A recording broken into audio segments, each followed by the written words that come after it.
ಎಲ್ರಿಗೂ ನಮಸ್ತೆ. Nitrogen acid PAN ನಿಷೇಧ. ನೈಟ್ರೋಜನ್ ಆಸಿಡ್ ಪಾನ್ ನಿಷೇಧಿಸುವಂತೆ ಸರ್ಕಾರವನ್ನು ಬೃಹತ್ ಬೆಂಗಳೂರು ಹೋಟೆಲ್ ಸಂಘ ಒತ್ತಾಯಿಸಿದೆ. ನೈಟ್ರೋಜನ್ ಆಸಿಡ್ ಪಾನ್ ತಿಂದು ಸಾಕಷ್ಟು ಅನಾಹುತಗಳಾಗಿದ್ದು ಕೂಡಲೇ ಅದನ್ನು ನಿಷೇಧಿಸಬೇಕು ಮನವಿ ಮಾಡಿದೆ. ಇತ್ತೀಚೆಗೆ ನಗರಗಳಲ್ಲಿ ನೈಟ್ರೋಜನ್ ಆಸಿಡ್ ಪಾನ್ ತಿಂದು 12 ವರ್ಷದ ಬಾಲಕಿ ಹೊಟ್ಟೆಯಲ್ಲಿ ರಂಧ್ರವಾಗಿತ್ತು. ಆಕೆ ಶಸ್ತ್ರಚಿಕಿತ್ಸೆಗೆ ಒಳಗಾಗಿದ್ದಳು.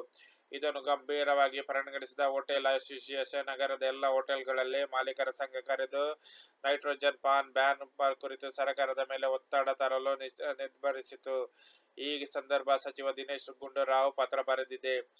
ಇತ್ತೀಚೆಗೆ ಕೆಲವೊಂದು ಕಡೆ ನೈಟ್ರೋಜನ್ ಬೀಡಾ ಬಳಕೆ ಕಂಡು ಬರುತ್ತಿದೆ. ನೈಟ್ರೋಜನ್ ಬೀಡಾ ಉಪಯೋಗಿಸಬಾರದು ಎಂದು ಎಲ್ಲ ಹೋಟೆಲ್ ಮಾಲೀಕರಿಗೆ ತಿಳುವಳಿಕೆ ನೀಡಿದ್ದೇವೆ.